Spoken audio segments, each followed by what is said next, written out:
¿Alguna vez te has preguntado qué secreto se esconde lo más profundo de nuestro planeta? Esos lugares donde la belleza se mezcla con un peligro inimaginable. Hoy te voy a llevar a un abismo de agua dulce en Sudáfrica, que a simple vista parece un estanque tranquilo, pero que bajo su superficie esconde historias que te dejarán sin aliento. Historias de récords, obsesión y tragedias que se han vuelto leyendas entre los buzos más audaces.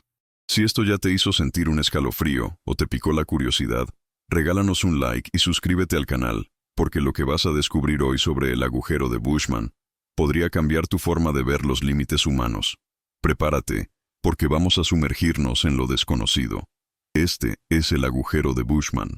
En la superficie parece una simple poza de agua verde turbia al pie de un acantilado, sin nada extraordinario. Pero, si te asomas bajo el agua, la escena cambia por completo. El líquido se vuelve cristalino y se extiende a una profundidad que supera con creces la altura del acantilado. De hecho, es reconocida como una de las cuevas de agua dulce más profundas del mundo. Y esa característica por sí sola la convierte también en uno de los sitios más peligrosos. En este video, vamos a explorar los escalofriantes sucesos que han marcado este lugar. A principios de agosto de 1993, los buzos de cuevas más experimentados del planeta se dieron cita en Sudáfrica para una expedición verdaderamente excepcional. Su objetivo era descender en un cenote conocido como Boesmansgat, o el agujero de Bushman, que en aquel entonces era la tercera cueva de agua dulce más grande descubierta. Pero lo más importante era que buscaban establecer un nuevo récord mundial de inmersión en cueva más profunda.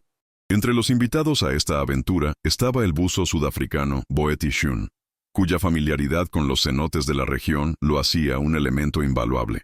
Sin embargo, Boeti llegó acompañado de su amigo Eben Leiden. Eben no había sido convocado oficialmente a la expedición, lo que generó cierta inquietud inicial. Como imaginarás, este tipo de inmersiones se rigen por protocolos estrictos, y la aparición de un acompañante adicional rompió seriamente las reglas del grupo. No está del todo claro, pero parece que Boeti intercedió por la habilidad de Eben, y así el tema quedó zanjado, permitiendo que Eben se uniera a la inmersión.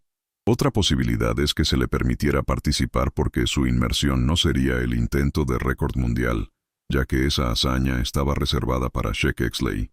Si ya conoces el canal desde hace tiempo, seguramente sabes que Sheikh Exley es considerado uno de los pioneros del buceo en cuevas.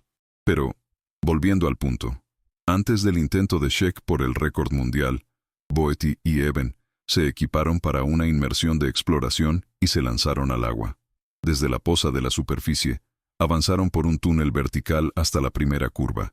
Pasada esta, todo transcurría sin problemas, hasta que el relativamente estrecho túnel de entrada se abrió a una cámara gigantesca, a unos 60 metros de profundidad. Justo antes de ese punto, hay un lugar donde los buzos pueden hacer una breve revisión antes de seguir descendiendo. Los dos hombres se detuvieron, y al ver que todo estaba en orden, Boeti continuó guiándolos hacia las profundidades. Sin embargo, al alcanzar los 60 metros, Boeti se percató de que Eben no estaba cerca. Miró a su alrededor y entonces divisó el haz de luz de la linterna de Eben, moviéndose frenéticamente de un lado a otro en la oscuridad, como si estuviera buscando algo con desesperación. Lo que Boeti no sabía en ese momento era que Eben ya había agotado por completo su primer tanque de aire, rompiendo una de las reglas más básicas del buceo en cuevas, la regla de los tercios. En esencia, esta regla establece cómo distribuir el suministro de aire durante una inmersión. Un tercio para la entrada, otro tercio para la salida y el último tercio reservado para emergencias. Por alguna razón, antes de terminar su descenso, Eben tuvo que cambiar a su segundo tanque, pero su regulador de respaldo estaba inaccesible. Se había resbalado detrás de él al equiparse para la inmersión y quedó atrapado bajo el arnés de sus cilindros gemelos. Y a pesar de las revisiones del equipo antes de descender, nadie pareció percatarse de esto. Para entonces, Eben se había quedado completamente sin aire. Incapaz de alcanzar el regulador cuando más lo necesitaba, entró en un pánico total. El instinto tomó el control de la peor manera posible cuando Eben intentó ascender desesperadamente hacia la superficie, lo cual era un problema enorme. En el buceo en cuevas, rara vez la salida se encuentra directamente sobre tu cabeza. En el agujero de Bushman, el techo se extiende vastamente por encima del área donde se encontraban los dos buzos, y está plagado de pequeñas aberturas que no conducen a ninguna parte. En la práctica, un buzo podría buscar sin fin sin encontrar la salida real, pero eso ya no importaba. Cuando Boetti lo alcanzó, Eben ya había dejado de moverse. Entonces, desafortunadamente, a pesar de haberlo localizado, no había mucho que pudiera hacer. Para garantizar su propia seguridad, Boetti debía completar una serie de paradas de descompresión para evitar la enfermedad por descompresión, también conocida como las curvas. Eso significaba que tenía que quedarse allí, sabiendo que su amigo no tenía aire y que no podía hacer nada. Cuando Boetti finalmente llegó a la superficie con el cuerpo de Eben, el equipo actuó de inmediato y pasó más de 90 minutos realizándole reanimación cardiopulmonar. Sus esfuerzos superaron con creces el punto en que la mayoría se habría rendido, pero fue en vano. Cuando un médico llegó al lugar, Eben fue declarado muerto. A diferencia de muchos sitios de buceo notoriamente peligrosos que hemos cubierto en el canal, el agujero de Bushman no ha cobrado un número abrumador de vidas. Sin embargo, los incidentes que han ocurrido allí son ya leyendas en la comunidad de buceo. El agujero de Bushman es un enorme cenote sumergido en la provincia del Cabo Septentrional de Sudáfrica, justo al borde del desierto de Kalahari. Se ubica dentro de la reserva de caza Mount Carmel, una propiedad de 11.000 acres tan remota que cada inmersión se convierte en un desafío logístico. El cenote en sí tampoco impresiona mucho a primera vista. Tras descender por una empinada ladera rocosa, los buzos llegan a una pequeña poza, a menudo cubierta de lenteja de agua verde. El agua también parece turbia desde la superficie, pero una vez que te sumerges bajo la capa de algas, se vuelve sorprendentemente cristalina. Sin embargo, lo que realmente lo hace impactante es que el cenote, bajo la superficie, es colosal. La cámara principal se extiende 253 metros de largo, 79 metros de ancho y alcanza una profundidad cercana a los 300 metros. Esta cámara es tan vasta que los buzos aseguran que podrías albergar una estructura tan grande como la Torre Eiffel en su interior.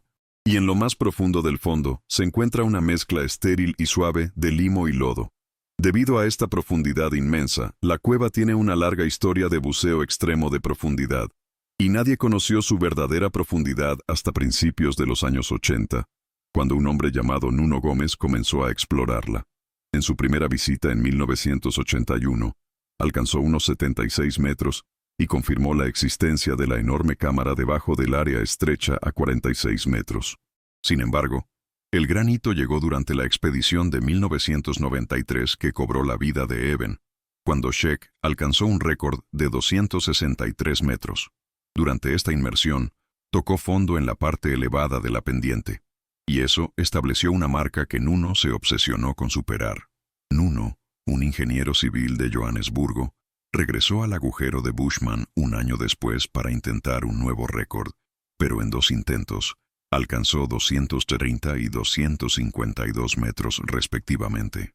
En ambas ocasiones, experimentó graves problemas de descompresión que lo obligaron a retroceder, pero aún así, el desafío nunca abandonó su mente. Y en 1996, regresó de nuevo con un equipo de apoyo completo que incluía 8 buzos y un médico. En este tercer intento, mientras descendía por el pozo a un ritmo vertiginoso, el fondo apareció mucho antes de lo que había previsto. Para ese momento, solo la mitad de sus piernas seguían funcionando, ya que la inmensa presión a esa profundidad había aplastado literalmente las otras 2. Y como se hundía más rápido de lo que se daba cuenta, no tuvo tiempo de añadir aire a su equipo de flotabilidad, y golpeó el suelo de la cueva con manos y rodillas. El impacto levantó una enorme nube de limo, anulando instantáneamente su visibilidad. Pero aquí viene lo más escalofriante. Golpeó el fondo con tanta fuerza que quedó atascado en el lodo. Rodeado por una densa nube de sedimento y sin poder ver, Nuno también lidiaba con los efectos del buceo profundo. Narcosis de nitrógeno y temblores literales provocados por el helio en su mezcla de respiración. Desorientado en el fondo del agujero de Bushman, Nuno intentó nadar hacia arriba, pero no logró avanzar y empezó a sentirse mareado. Sin embargo, en lugar de entrar en pánico, se detuvo un momento para serenarse e infló sus alas de flotabilidad. Ese pequeño ajuste lo sacó del lodo y lo elevó lo suficiente para escapar de la nube de limo y recuperar el control de la inmersión. A pesar del aterrizaje brusco y las condiciones adversas que tuvo que superar, Nuno alcanzó una profundidad de 282.6 metros, una marca que superó con creces el récord de Sheck.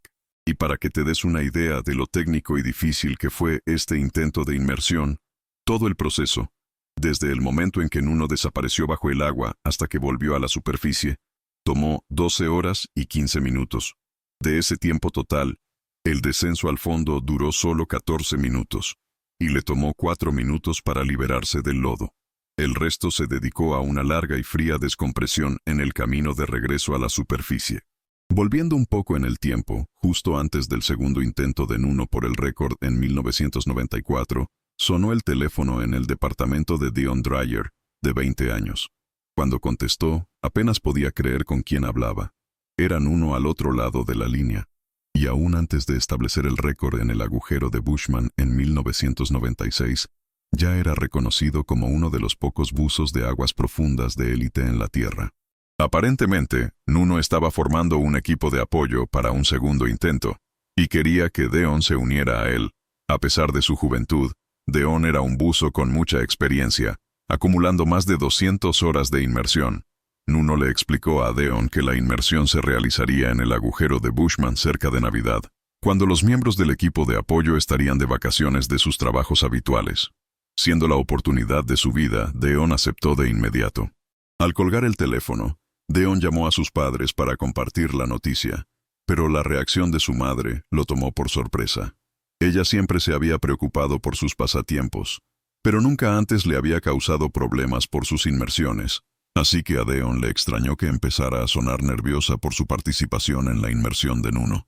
Esta aprensión al parecer solo creció a medida que la fecha de la inmersión se acercaba, e incluso llegó al punto de rogarle a Deon que no fuera, pero fue en vano.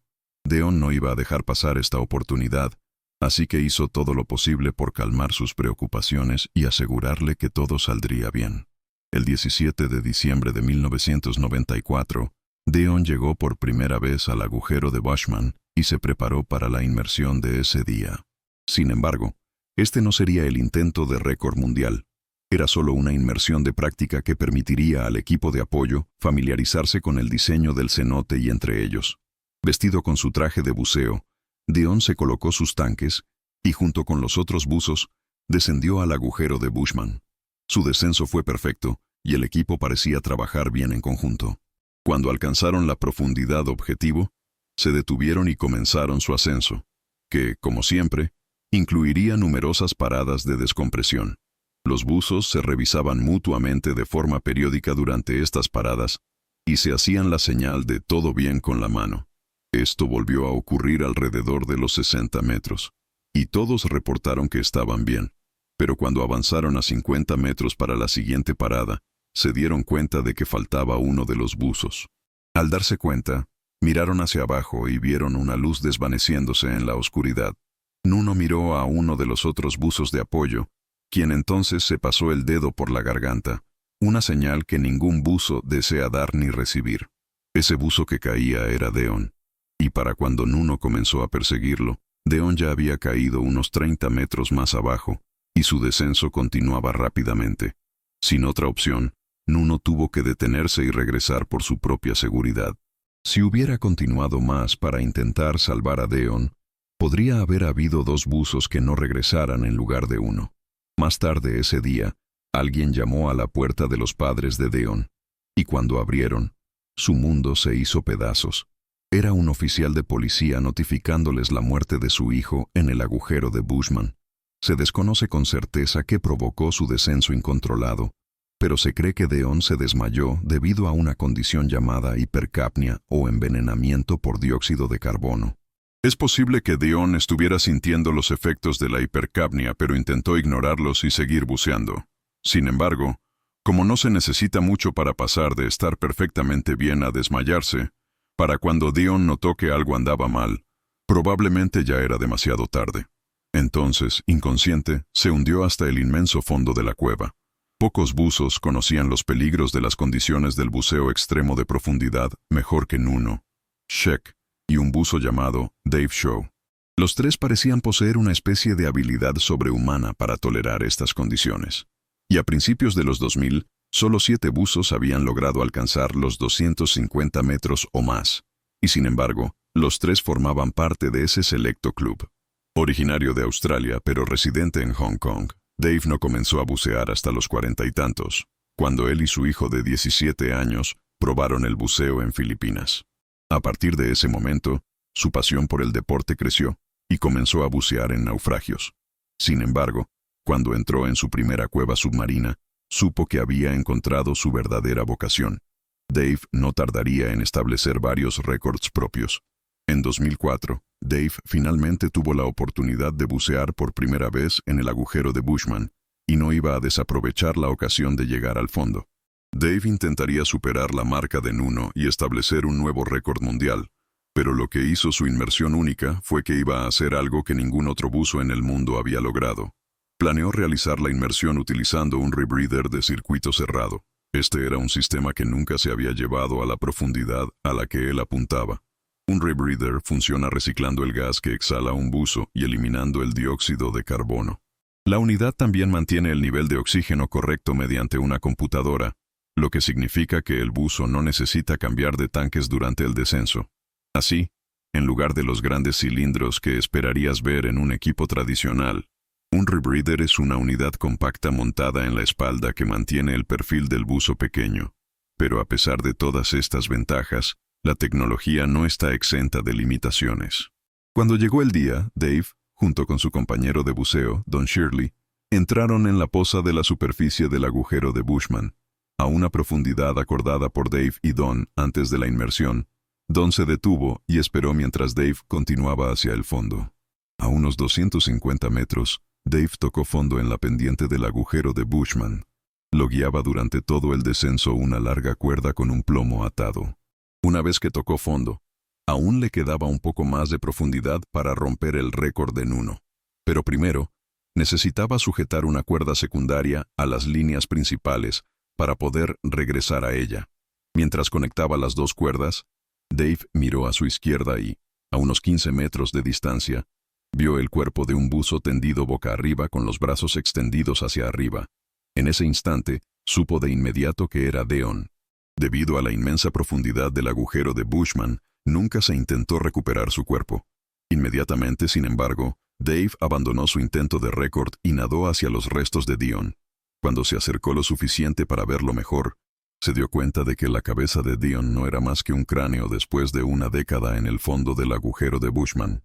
Dave intentó entonces tirar de él hacia arriba, pero Dion no se movió.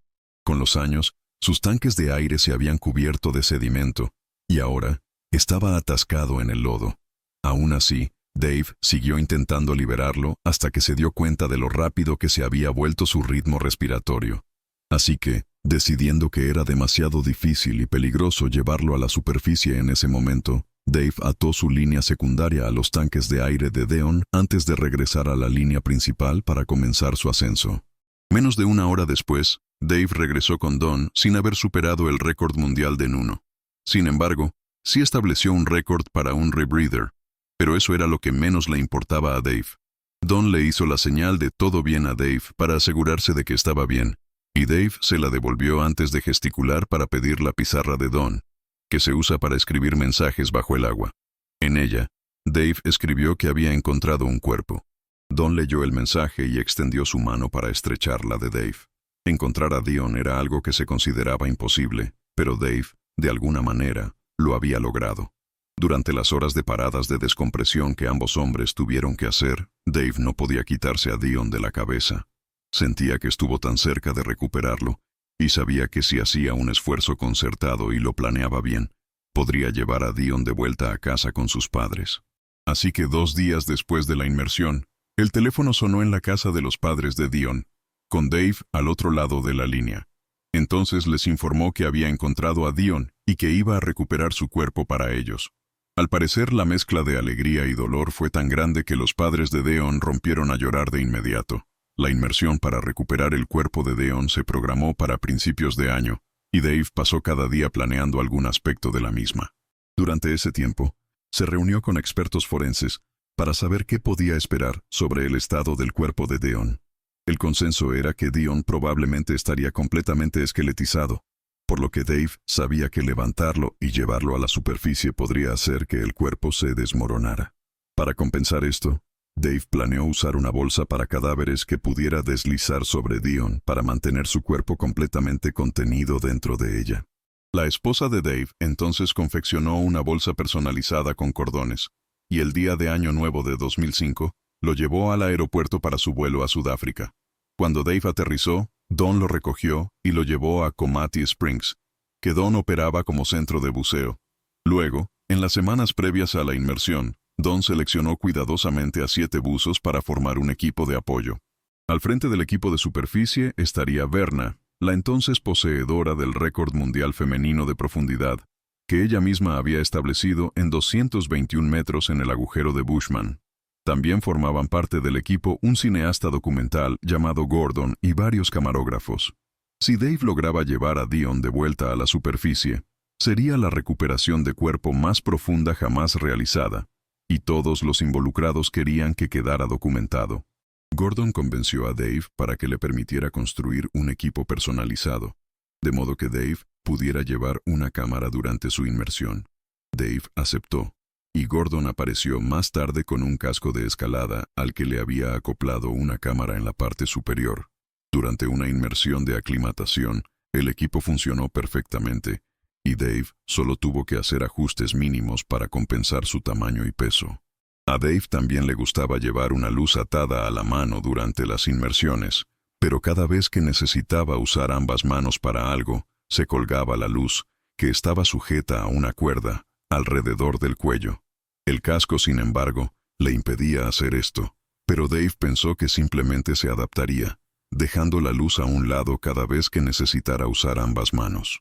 Dave y Don luego tuvieron una reunión con el equipo de apoyo la noche anterior a la inmersión para repasar cualquier pregunta o preocupación de último minuto. Antes de despedirlos, Dave hizo hincapié en algo muy importante. Si él o Don, o ambos, se metían en problemas y morían durante el intento, querían quedarse allí. Después de la reunión, Dave y Don se reunieron en privado para repasar el plan de inmersión, que implicaba enviar buzos de apoyo al agua en momentos escalonados para esperar a Dave en varias profundidades. Don sería el primero en descender y el más profundo de ellos. Bajaría a 221 metros. Y cuando Dave lo alcanzara, Don tomaría a Dion de sus manos y lo transportaría hasta el siguiente buzo, mientras Dave comenzaba lo que estimaba serían unas 10 horas de paradas de descompresión. Durante esta conversación, Don también le preguntó a Dave qué quería que hiciera si Dave se metía en problemas, intentando meter a Dion en la bolsa. Dave respondió que solo debería bajar a ayudar si Dave le daba la señal. De lo contrario, debería quedarse en la marca de 221 metros. Alrededor de las 5:00 am del día siguiente, los dos cargaron su coche y se dirigieron al agujero de Bushman. Durante la siguiente hora, el resto del equipo, los cineastas e incluso la policía se presentaron. Dado que la inmersión incluía la recuperación de un cuerpo, las fuerzas del orden debían participar, y fueron una adición bienvenida al esfuerzo.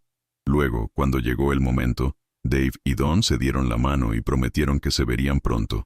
A las 6:13 am, Dave se deslizó bajo la superficie y comenzó su descenso en solitario, que esperaba duraría solo unos 15 minutos.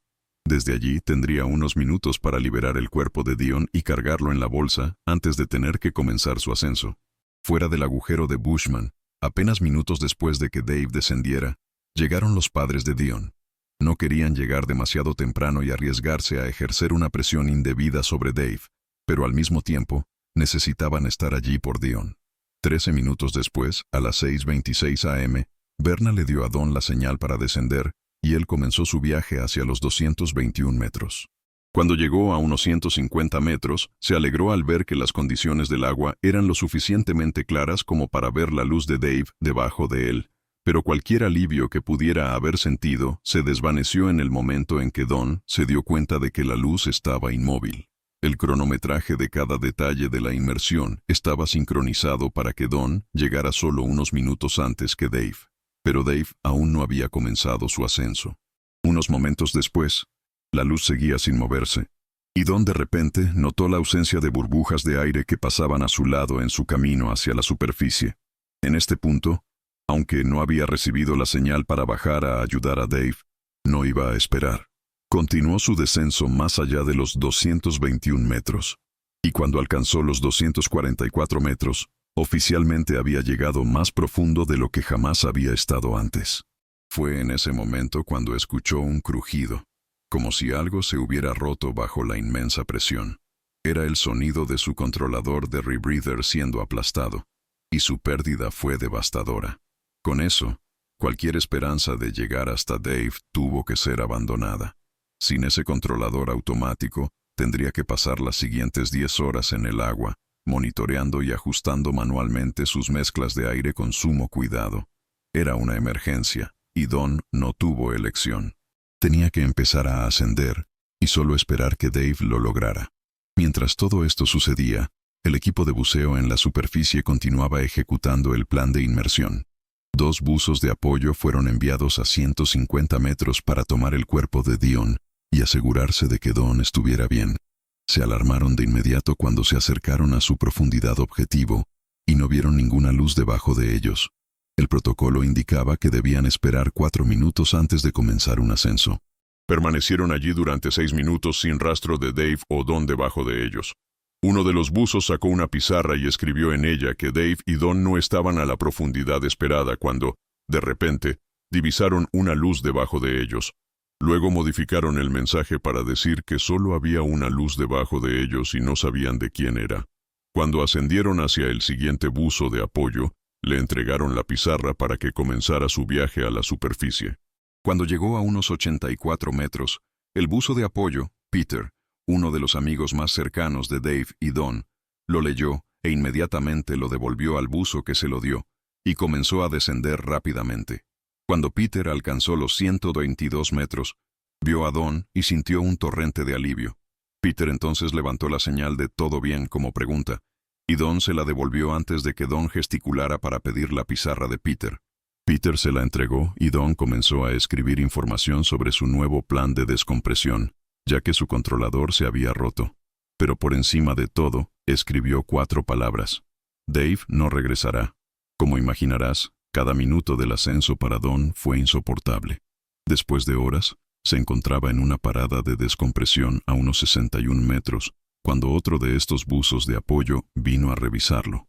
Él dio la señal de «todo bien», y el buzo regresó a la superficie. Pero una vez que Don alcanzó los 50 metros, empezó a sentirse raro, casi como si fuera a desmayarse. Pensando rápidamente, decidió cambiar de su rebreather a un tanque de Trimix, que era uno de los muchos que habían sido colocados a lo largo de la línea principal para emergencias. Sin embargo, sea cual fuera la mezcla que empezó a respirar, se mareó severamente casi de inmediato. No lo sabía en ese momento, pero una burbuja de helio se había formado en su oído interno, provocando un caso severo de vértigo. Mientras lidiaba con esto, de repente se dio cuenta de que ya no estaba en la línea principal y comenzó a buscarla a tientas mientras giraba. Si no lograba reubicar la línea, Don tampoco podría regresar. Se alejó lentamente de la línea, pero afortunadamente todavía estaba al alcance de la mano, y uno de sus agarres a ciegas se conectó con la cuerda y se aferró a ella firmemente. Esta breve distracción también le hizo perder la noción de su profundidad. Y cuando revisó su computadora de buceo, estaba 12 metros más alto de lo que debería haber estado. Entonces descendió de nuevo de inmediato, pero para cuando estuvo a la profundidad adecuada, la enfermedad por descompresión ya se había manifestado con fuerza, y fue invadido por las náuseas. Entonces comenzó un ciclo de sacar el regulador de su boca, vomitar, y volver a colocar el regulador en su boca hasta que su estómago estuvo vacío. Luego comenzaron las arcadas secas. Llegó a un punto en que los síntomas se calmaban cuando estaba inmóvil, pero en el momento en que era hora de ascender a la siguiente parada, las arcadas secas regresaban de inmediato. Cuando el siguiente buzo de apoyo lo alcanzó, Don escribió sobre el cambio en su condición en la pizarra y la envió a la superficie. Después de recibir el mensaje, Berna comenzó a rotar buzos dentro y fuera del agua para asegurarse de que alguien estuviera con Don en todo momento. Cuando Don alcanzó los 3 metros, miró su computadora de buceo. y vio que calculaba que esta parada de descompresión duraría 2 horas y 20 minutos. Para ese momento, sin embargo, desarrolló un dolor agudo en la pierna que inmediatamente reconoció como un empeoramiento de la enfermedad por descompresión. Entonces envió otra pizarra a la superficie con este estado, y Berna decidió sacarlo antes. En el tiempo que Don les informó por primera vez lo que estaba sucediendo, la policía había transportado una cámara de descompresión al agujero de Bushman. Una vez que llegó, Berna envió un buzo de apoyo para llevar a Don directamente a la superficie, y él estaba dentro de la cámara en 20 minutos, mucho antes de que la inmersión llegara a su fin. Sin embargo, los padres de Deon se habían marchado. En el momento en que escucharon que Dave no regresaría, se derrumbaron. No solo un buzo perdió la vida intentando recuperar a su hijo, sino que era una certeza virtual que nunca más volverían a ver a Deon. Casi al mismo tiempo, uno de los camarógrafos fue al borde superior del agujero de Bushman, donde podía obtener mejor señal de celular. Antes de la inmersión, Dave le dijo al camarógrafo que si algo le sucedía durante la inmersión, llamara a un hombre llamado Michael. Michael era el pastor de Dave, y si ocurría lo peor, Dave quería que su esposa se enterara por él. Cuando ella respondió a un timbre inesperado en la puerta más tarde esa noche, se sintió inmediatamente confundida al ver a Michael y su esposa. Nunca antes habían pasado sin avisar, y por sus rostros, ella pudo darse cuenta de que algo terriblemente malo había sucedido. En los tristes días que siguieron, Peter fue el encargado de quedarse en el agujero de Bushman para recuperar la cuerda y los cilindros de la cueva. En uno de esos días, después de regresar a la superficie, uno de los buzos de la policía preguntó a Peter y a su compañero de buceo si habían visto a Dave y Deon. Confundidos por la pregunta, respondieron que no.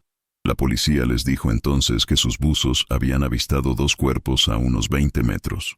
Después de un breve descanso, Peter volvió al agua, y en el momento en que llegó a esa profundidad, allí estaba Dave, flotando verticalmente contra un techo de roca. A él estaba atada una cuerda, y en el otro extremo de la cuerda estaba Deon. Parece que Dave, después de todo, había logrado traer de vuelta a Deon. Peter y su compañero recuperaron entonces los 2 cuerpos, y todavía pegada a la cabeza de Dave estaba la cámara montada en un casco. Gordon seguía filmando en el lugar, y Peter le entregó el casco. Después de hacer una copia de la cinta para la policía, Gordon, Peter y Don se sentaron a verla en los días posteriores a la muerte de Dave. Observaron cómo Dave descendía al fondo en unos 11 minutos, unos minutos más rápido de lo previsto. Dave localizó de inmediato la cuerda atada a Deon en la inmersión anterior y se dirigió al cuerpo, sacando la bolsa para cadáveres en su camino. Cuando llegó a Deon, una bocanada de limo oscureció la vista de la cámara, pero cuando se despejó, el cuerpo ahora sin vida de Deon estaba flotando. Es incierto cómo Deon se soltó de repente, pero este no era un escenario que Dave y Don hubieran considerado o practicado. En su reunión con expertos forenses, se les dijo que Deon sería en su mayoría huesos, si no todo, lo que significaba que no había forma de que flotara. Debajo de su traje de buceo, sin embargo, el cuerpo de Deon se había momificado y conservaba una flotabilidad neutra. La frecuencia respiratoria de Dave comenzó a aumentar mientras intentaba deslizar la bolsa para cadáveres sobre las aletas de Deon, pero luchó y sometió su cuerpo a mucho estrés. Cuanto más aumentaba su frecuencia respiratoria, más dióxido de carbono exhalaba hacia el rebreather. Mientras Don observaba, no pudo evitar rogar a Dave que abandonara la inmersión, y ninguno de ellos pudo entender inicialmente por qué no lo hizo. Cuando comenzaron a aparecer los signos de narcosis por nitrógeno, de repente todo tuvo sentido para Don. Cuando un buzo presenta síntomas, su pensamiento desordenado puede hacer que tenga una visión de túnel enfocada en una sola tarea. Para Don, era evidente que el único propósito de Dave era llevar el cuerpo de Deon de vuelta a la superficie. Durante más de 5 minutos, un tiempo mucho más largo de lo planeado, Dave luchó por meter a Deon en la bolsa. Cuando finalmente se dio cuenta de que necesitaba irse, comenzó a ascender, pero se detuvo rápidamente. Girando de nuevo hacia Deon, Don vio cuál era el problema. La luz de Dave estaba enganchada en una cuerda. Dave se movió lentamente después de notar esto y tiró de la cuerda en un intento de liberar la luz antes de sacar unas tijeras, solo que no cortó nada. El sonido de su respiración agitada comenzó a ralentizarse y desvanecerse esta vez. A los 22 minutos de la inmersión, Dave se desmayó y finalmente se ahogó. La misma cámara que estaba capturando los últimos momentos de la vida de Dave parece haber jugado un papel en su muerte. Si hubiera tenido la libertad de colgarse la luz al cuello como solía hacer, podría no haber muerto en el agujero de Bushman ese día. Don se sometería a una serie de tratamientos de descompresión durante un total de 27 horas después de la inmersión, pero aún así, terminó con daño permanente en su oído interno, y vive con vértigo constante. Sin embargo, finalmente regresaría al agua y se sintió invadido por la alegría al saber que el daño que sufrió no le impediría disfrutar de su pasatiempo favorito. En cuanto a los padres de Deon, 10 días después de la recuperación de los cuerpos del agujero de Bushman, sostuvieron los restos de su hijo por última vez.